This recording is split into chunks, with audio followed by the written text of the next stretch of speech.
Good evening, all. Today we are going to see a few interesting chapters.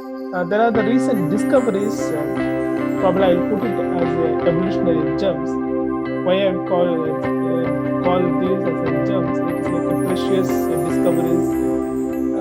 The particular discoveries actually it's been a long been research area that actually opened up the way to answer the questions which has been asked.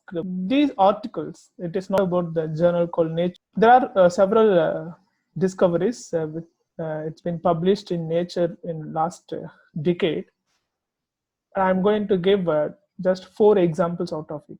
The land-living ancestors of whales, the evolution from water to land, the evolution of origin of feathers, the evolutionary history of teeth. When probably discussing about the UPSC related questions, probably we would have been discussed a few of the area related to it, but not in detail. I'll just go one by one. Land living ancestors of whales. We know that the only one mammalian group which is living in the oceanic ecosystem, that is a whale and whale related species. Rest of the mammalian species are inhabited on the terrestrial ecosystem.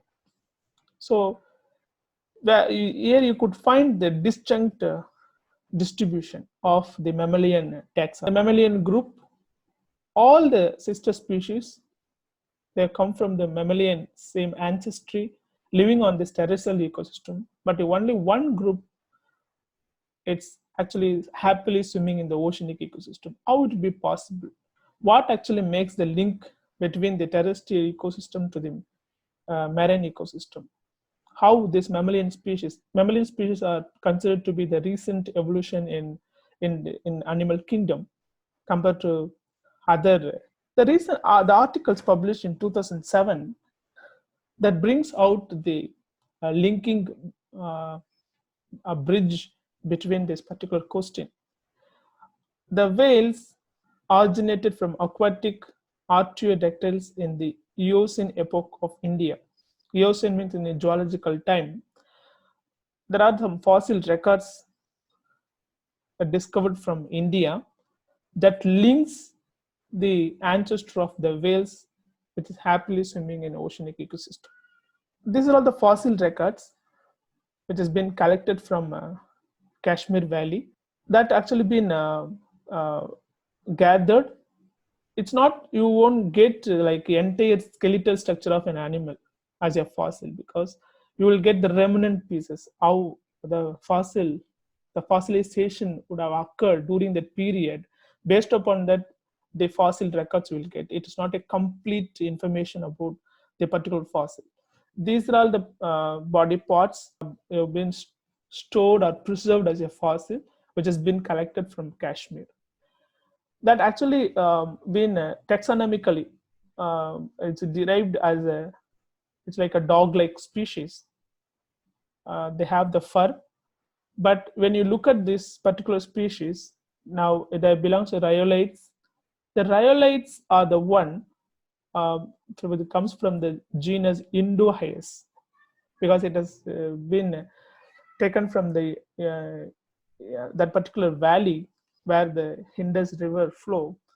So the fossil, since it has been excavated from that particular region, the genus has also been called as a Hindu-Hyas. There are several other freshwater mammalian species exist on this earth. We know that there are some species like hippopotamus, wild boar, or actually indicate the amphibian habitat. They also live in water as well as in land. So the recently collected fossil records exactly matches with the Hindu-Hyas species. So whether the Hindu-Hyas link the bridge between the terrestrial mammal to the oceanic mammalian species, still the question exists. There are several data which has been present in this particular research article. We are not going in depth to that because but I would like to show this particular graph. This graph is a bivariate plot based upon the available data with respect to the fossil records which has been collected from a different region or different geological time, try to correlate the characters which whatever the characters exist on this fossil. So when you look at those characters, probably one can easily derive based upon the statistical analysis.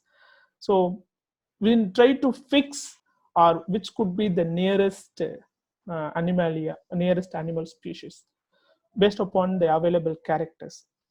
So there are some certain terrestrial mammals and brackish water species. There's anthracobunids and the freshwater and brackish water fossils.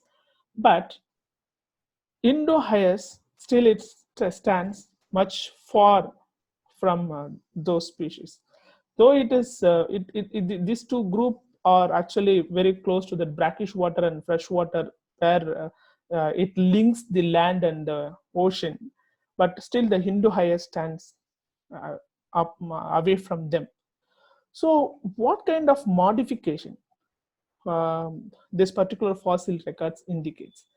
The superior nuchal line, there are some of the anatomical structure that the modification and the adaptive character of this particular skull, it indicates that how the terrestrial mammalian species differ from the oceanic mammalian species, because the ocean mammalian species they should live in water. It is a hydro pressure, correct? The water, you have to actually always you have to swim and breathe. In the terrestrial that doesn't require, because the atmosphere is there, so you can easily breathe. So even for the respiration, there is a very great and vast difference. If you are living in a water, you should have a certain respiratory system, and also if you are living in a land, you should have a adapted respiratory system. This is the one I would like to show, which is comes from Hymoschus aquaticus. Even it is a swampy species. It is not truly the terrestrial species. Even in the terrestrial ecosystem, you will find them in the swampy region, like Sundarbans. I'm just telling the example. It is not exactly from Sundarbans. So it is a swampy region, like a riverine basin where the marshy habitat exists. So this particular species has been depicted that it is truly the swampy species. I probably that's the one it's been considered from this particular research article, that it is which has been excavated from the Kashmir region, or that belongs to the rhyolites, or the missing link that supposed to be the uh, sister to the whales. So, so when you have this fossil record in your hand, so you have the extinct taxa, like living taxa of the whale, but which living taxa probably will link this particular fossil? So the fossil is completely extinct. So we don't have any much more data to talk about, because you have the very remnant biological material to talk about, because since it is extinct, you only have the fossil records to talk about.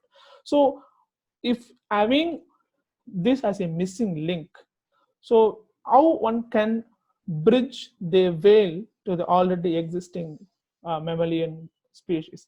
So what could be? So if considering this, the link now it's been provided by the Indo-Hyas. So we have the terrestrial mammal species here, we have the whales there in the ocean. How one can probably um, link any one of the living mammalian species on this earth surface will be the closest neighbor of the uh, whale species. So for that, you have to blow the dust. Exactly the paleontological study. Paleontological study, what does it mean? You have to find the exact fossil which will give much more information to link the bridge in their evolution. So there is a wonderful genomic information are available. So try to reconstruct the evolutionary path, the evolutionary history based upon the available genomic information. So when you have the fossil records in one hand, the other hand you have already the living mammalian species on the terrestrial ecosystem. So try to exploit the genomic informations which are available on the terrestrial mammalian species and compare with the whale genomic information. So genomic information, you no need to see the morphological character, their behavior, their habitat, their adaptation, all such characters. The genome, it is lying with any organism for several millions until since they started evolving, since they start evolved. So you have the genomic information. So try to correlate them. When you correlate based upon the genomic information, you can construct this tree that can give the evolutionary history of this particular group of species. So you have the whale, sperm whale, killer whale, all the whale species on the top, that is, they're considered to be the extant taxa. So which one could be the most nearest living mammal, which is actually supposed to be the ancestor to the whale species? So it's starting from, there are the different carnivorous species, herbivorous species, camel is there here, and wild boar, and also the antelopes. Here the hippopotamus, it is closely nested.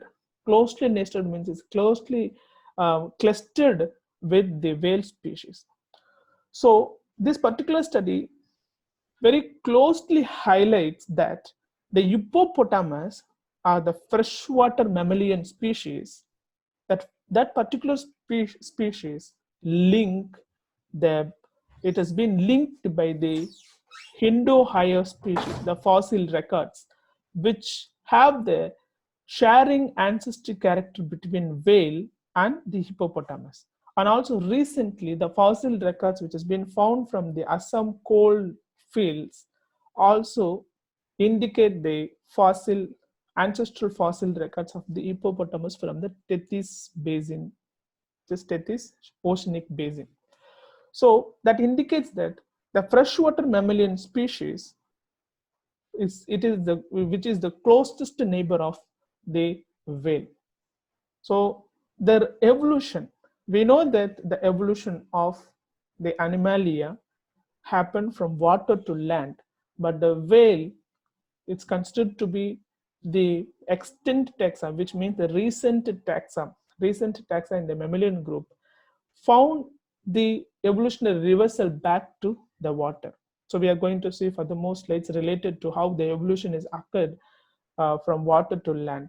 So here in this case, the mammalian group completely conquered the entire terrestrial ecosystem, but slowly these mammalian species also found their way back to jump into the ocean to settle there with that complete ecosystem. So the freshwater hippopotamus stands as the ancestral base for the entire whale species which is exist on this earth.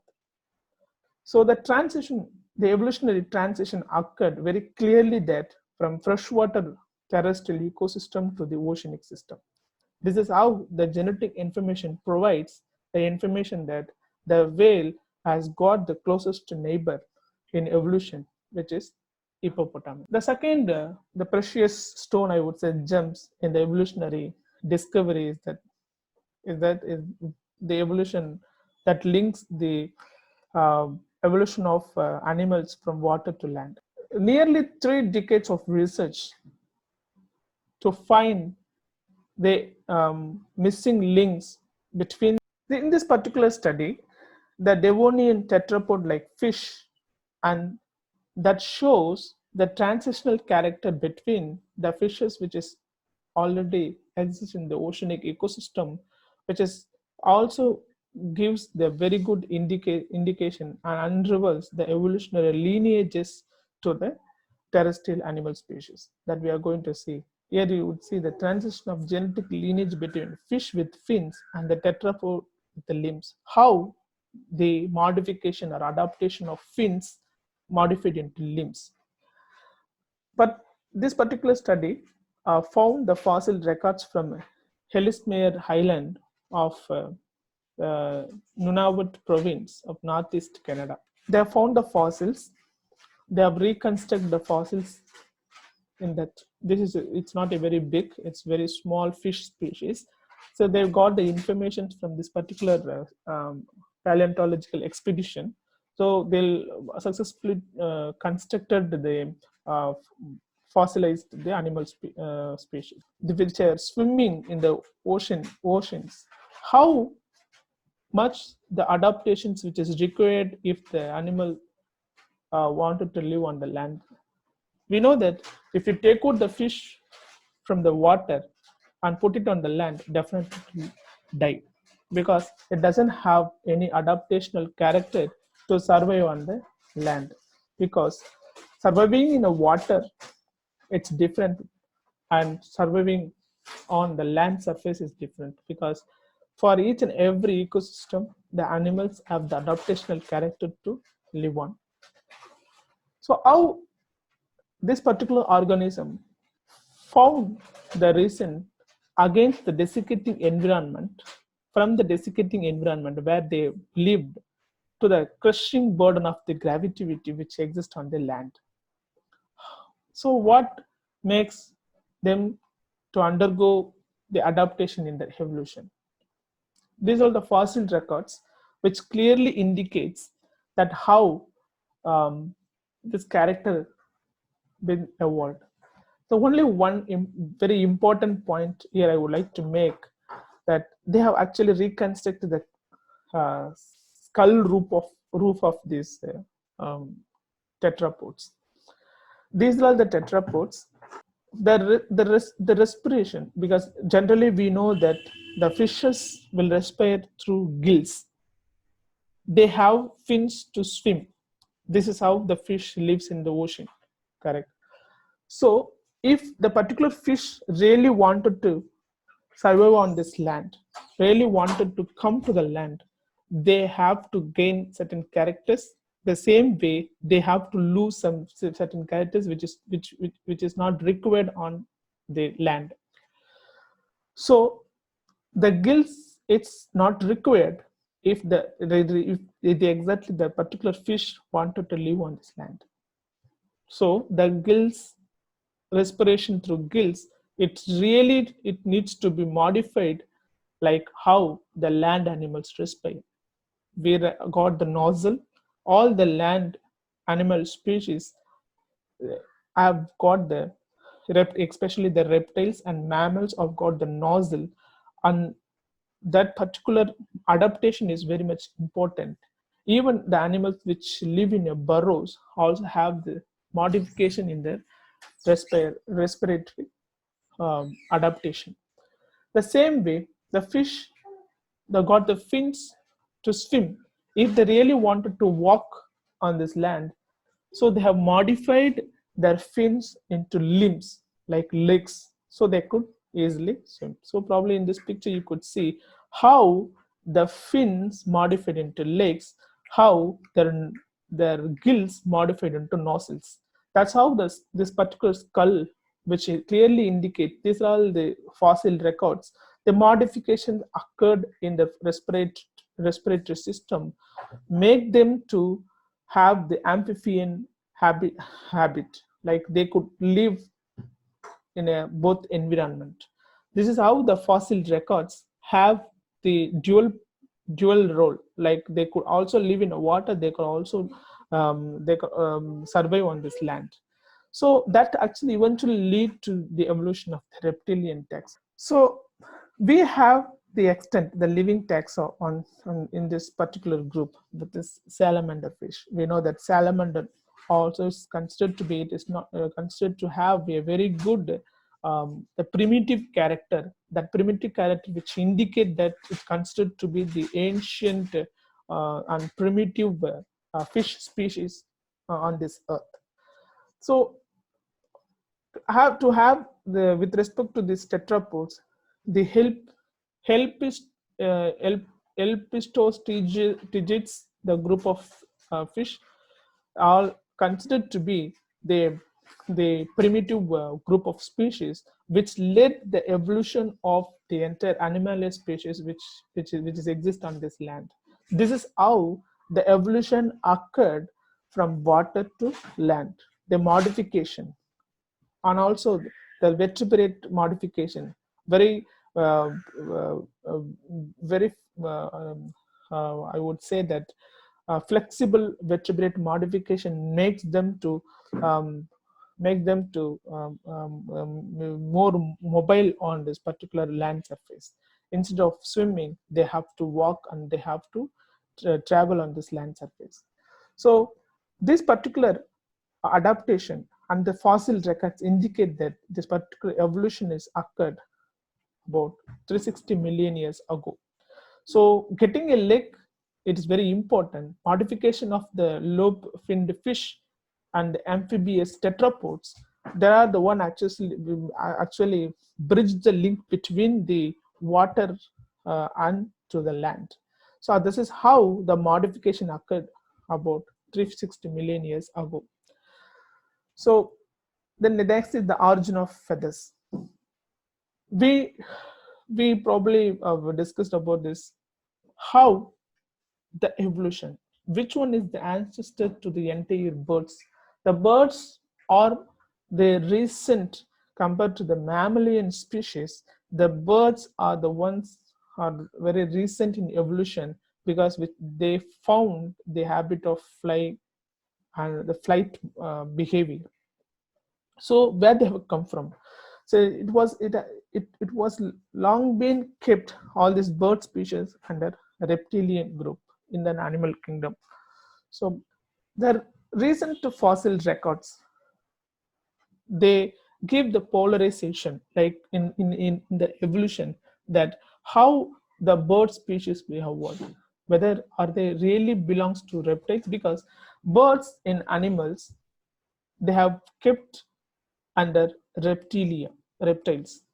So there are the two different schools of thoughts that no, it is not possible. The birds itself is a separate kingdom in sorry, different phylum in Animalia. So in that case, what makes the birds to be different from the reptiles? These are all the fossil records been found. Majorly, they belongs to dinosaurs, who have actually got extinct during the mass extinction around Cretaceous tertiary boundary, but they were um, very predominant during Jurassic period. That's how there are the diversity of fossils records being found during the Jurassic period.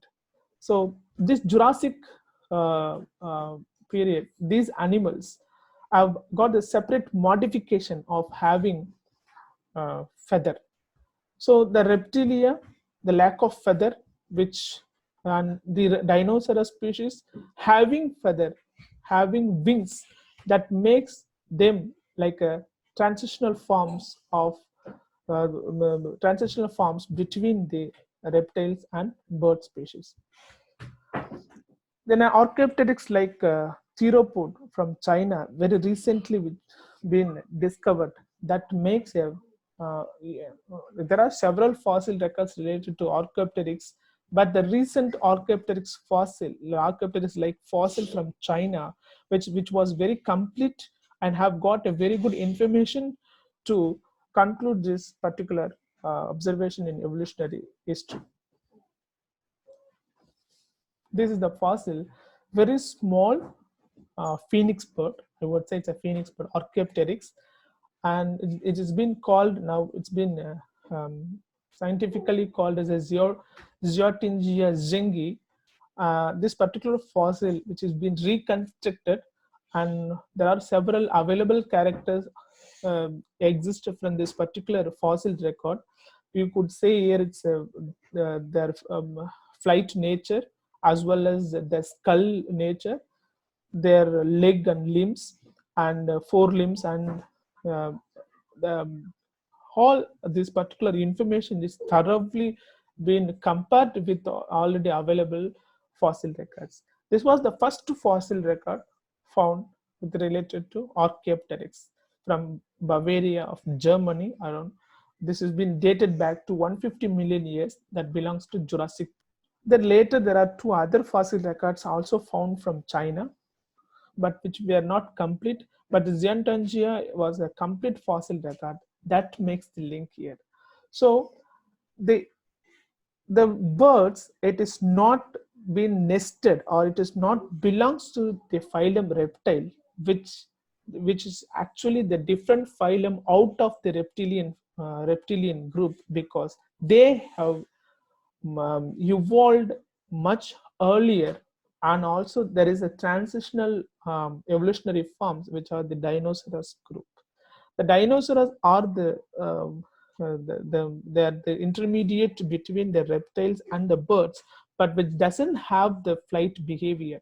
But the recent fossil discoveries belongs to the Archaeopteryx, which link the, and also which has been considered as the ancestor of the entire bird species. So the Archaeopteryx, it's slightly different from the Dinosaurus fossils, because the Archaeopteryx have got the flight behavior. So the flight behavior, it slowly evolved from the primitive dinosaur species, and that lead the linkage to the entire bird species what we see today. So the Archaeopteryx is considered to be the primitive fossil, and also the basal of the evolution of the entire bird species on this earth. The fourth one is the evolutionary history of teeth, which contributes the very good information related to the foraging behavior of a mammalian species. So how it has been experimentally done by this particular group, both in vivo and in vitro, how the the tooth development from the primary stage to the secondary stage, how the different types of teeth been modified. What is the function of these teeth? We know that we have molars, we have premolar teeth, we have canine teeth, and we have incisors teeth. In these different type of teeth play a major role in our foraging behavior. This particular study, very in an extraordinary way, they've explained the development of the teeth at different level across the organism based upon their foraging behavior. So there I would like to show how that within this particular group of species, how the foraging behavior in an evolution that changed the different tooth development. The herbivores have this kind of teeth, probably you can see, and the omnivorous, they eat both, but not they are either not truly herbivorous or truly carnivorous. But the carnivorous animals will have a very good tooth structure, because they only predate on the herbivores. So based upon the foraging behavior, the tooth development also varies within a group of species, but across the different within a group of taxon, the particular mouse taxon, but different species, and that it is modified based upon the foraging behavior. This is how the tooth development occurred in evolution, how the herbivores possess the tooth, and how the carnivores will have the tooth. What are the type of tooths are available in this particular organism also determines their foraging behavior. Because if the herbivore doesn't recover the incisors, but the carnivore, they should have the incisors to eat the meat-based diet. Thank you.